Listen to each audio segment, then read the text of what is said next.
Hi guys, and welcome back to my channel. I'm so happy to be back with you guys today. It's been a while, and I've just on the one hand I've been busy, but on the other hand I feel like not a lot has changed. So I'm like, but happy to be back here. And I'm just gonna say this up front. I think I want to have like a full-time return to YouTube. It's been a while since I really committed to that, but I remember how much I enjoy it, and that my life is just really enriched by chatting with you guys. So I think I'm going to make a commitment to record weekly videos for the foreseeable future. Even if I have a lot to talk about or not a lot to talk about, you remember back in the day when I used to make weekly videos and like sometimes they were only a couple minutes long, and that's okay. I think I'm going to go back to that. So I'm happy that you're here. I'm happy that you've stuck around if you have, or if you're new here, welcome.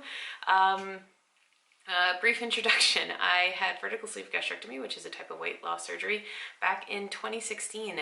I am 5'8". I am now 36 years old. I'll let you do the math. I was, I don't know, 29 or 30 at the time. My high weight starting weight was about 265, 270. I did reach my goal weight of 100 pounds down about 14 months post-op. And over the subsequent 3 years, so that was 2016, at the end of 2017 I was 100 pounds down. In 2018, 19, and 20, each of those years I gained like 12 to 15 pounds per year, which at the time didn't feel like a lot. It's like a pound per month. It doesn't feel that big of a deal at the time. And a lot of like really awesome life event stuff happened too. I did an Ironman, I got a cool promotion, I got to move home to New Orleans, bought a house, all these great things. But I was gaining 12 to 15 pounds a year over those 3 years, which adds up to like 50 pounds up, which was like half of my original weight loss. In 2021, yeah, I, with the help of my gynecologist, decided to reel it all back in and focus on weight loss again. At that point, I felt like I was just maintaining, but obviously I wasn't maintaining. I was like very slowly gaining. But my gynecologist recommended I see an obesity medicine specialist doctor who has put me on a whole bunch of different medications over the last 2 years. Currently, I am on Topamax and Wegovy. I'm still on that. That's what I was on last time we chatted. It hasn't changed. I've also been seeing a therapist for the last 2 years, which I had never done before, and my God, it's been life-changing. I really, really wish I had done that sooner. So all in all, I'm in a good place. I just kind of rewatched my last video from several months ago. I will link it below if you're interested. It's an excellent recap of where I was a few months ago. At the time, I was about 195. Right now, I'm about 190-ish. And what's interesting about this 190-ish is that I bounce like sometimes 5 pounds down, sometimes like 5 pounds up.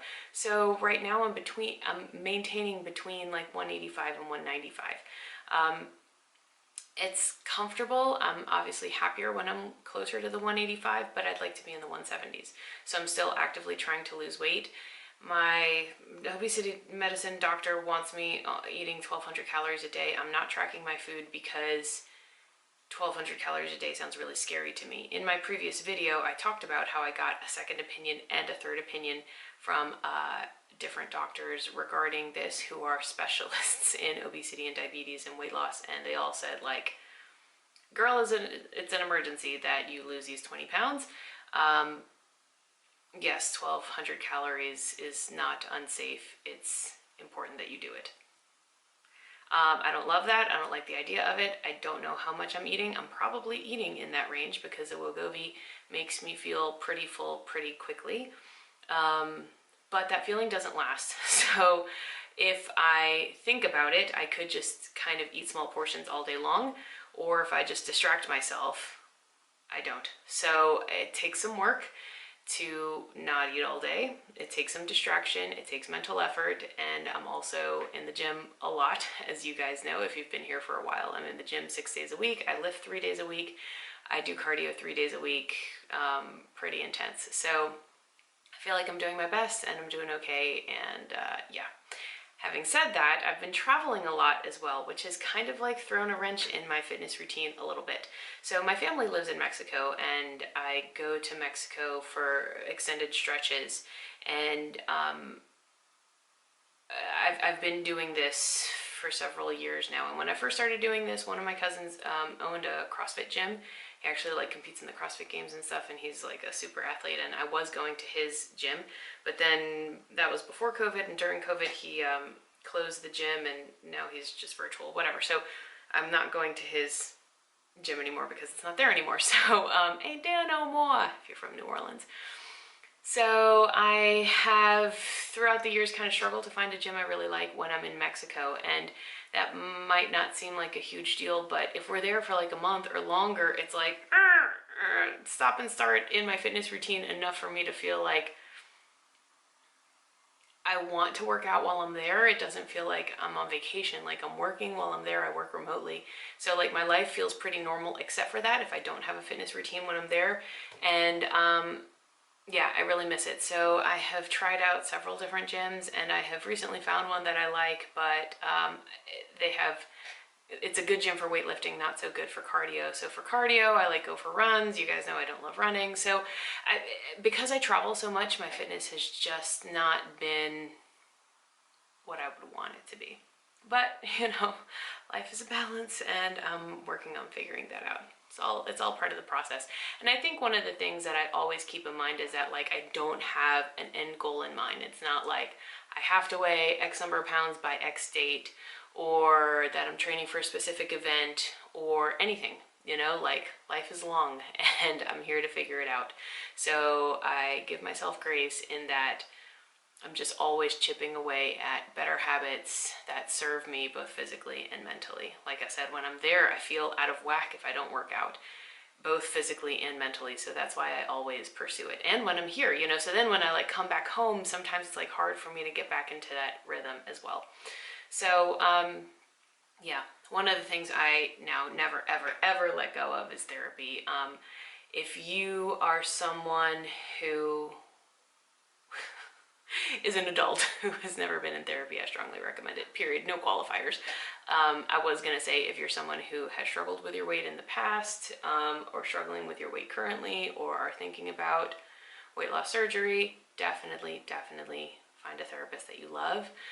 But even without all of those qualifiers, wow. I started therapy because a specific life event happened, and I was like, I need help sorting through all this, but it has just opened a world of revelation in like the most beautiful way to me, and has made me such a healthier person mentally. It's made me a better wife, a better family member, a better daughter, a better aunt to all of these nieces and nephews, a better just person in general, a better employee, a better everything. Like, wow.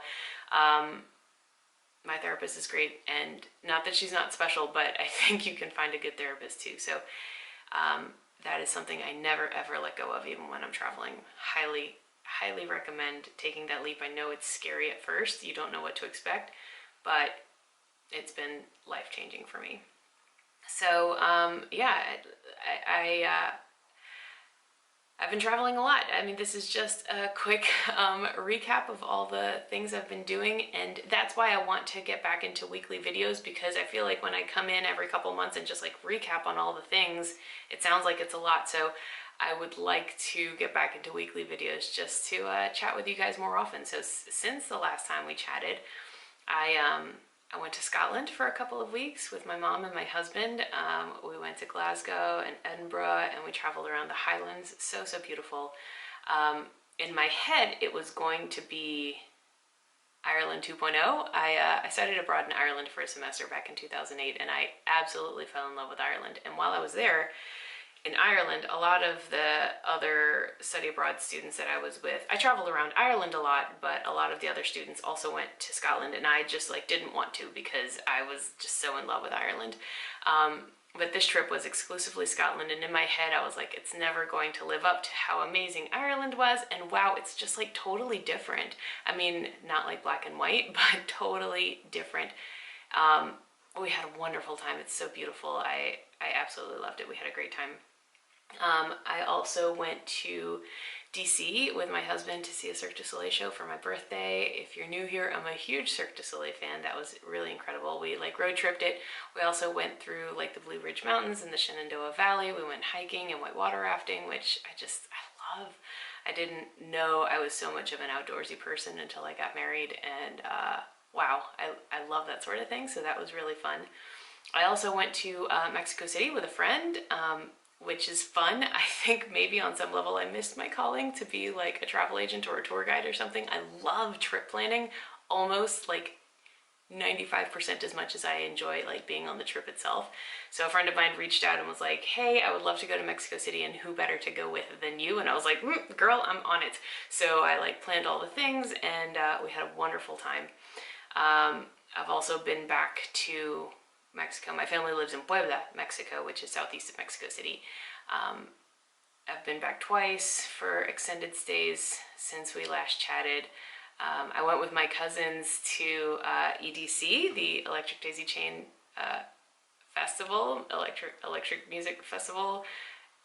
Not my thing, but they were so excited about going, and it was really, really fun. That was cool. Meanwhile, one of my cousins moved in with me here in New Orleans for like 3 months. That was fun. He's got his whole situation that's going on. So I mean, I make it sound like it's been all roses, but it's been a lot of ups and downs. It's a lot of life events, you know. And I think as we're getting older, I'm in my mid to late 30s. I'm 36. I said that at the beginning of the video. You know, like you go through these life phases where, oh, first all your friends are getting engaged, then they're all getting married, then they're all having babies, and I'm in the life phase where like some of my friends are starting to get divorced, and it's really very sad. I've learned that I am a like highly empathetic person, and even though my marriage and my relationship is like, wow, I'm so blessed to have such a wonderful husband, and such a strong relationship, it makes me very deeply sad when those around me are struggling in their lives and their relationships. And my cousin has been going through a rough patch, and moved in with me for 3 months at the end of last year. So that was a whole separate challenge in its own way. Then at the end of last year, we took a big family trip to Disney World, which was so fun. When I was a kid, my uncle had a condo in Orlando, and we used to go for 2 weeks every year for the 2 weeks after Christmas to Disney World. And we had not been, we always talked about how it would be fun to go back as adults with like no kids. And none of us have kids, so we had been planning this trip for the longest, and my oldest cousin turned 40 recently, and we just kind of used his birthday as an excuse, not like a big 40th birthday bash, but we're like, okay, he's turning 40, we're going. So 6 of us went, and spent 2 weeks in Orlando, and it was so fun. Honestly, I spent like the whole year planning it. No, not the whole year, but like 8 months researching and planning this Disney trip, and I now feel like I have a PhD in Disney. That is its own thing, but that was a lot of fun. That was in December of last year. Then we've gone to Houston a couple of times to visit my favorite little nephews that live over there. They're just the cutest. And then one of my friends who lives in Japan came and stayed for a little while, and just last week, 2 weeks ago, a week and a half ago, I took my niece to New York for her 10th birthday.